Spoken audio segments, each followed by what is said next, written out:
নমস্কাৰ, মই লীলা কুকুৰ। আজি মই আহিছো। মাই গড, পাগল হৈ গৈছো। কি গুলি কাপোৰ চাওক, মাই গড, টচৰ চাওক। আৰু আমাৰ শিপিনীয়ে বোৱা কাপোৰ, এনেকে বোৱা কাপোৰ বিলাক বহুত কষ্টকৰ হয়।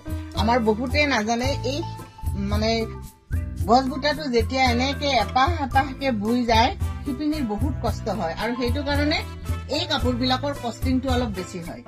যিটো কাপোৰ আপোনাৰ পাৰি লগোৱা, সেইটোতকে এপাহ এপাহ লগোৱা কাপোৰ বিলাকৰ দামটো অলপ বেছি হয়। কিন্তু দেখিবলৈ মাই গড, আপুনি এই কাপোৰযোৰ পিন্ধক আৰু যিকোনো অনুষ্ঠান এটালৈ যাওক, চাওক মেখেলাখন চাই লওক।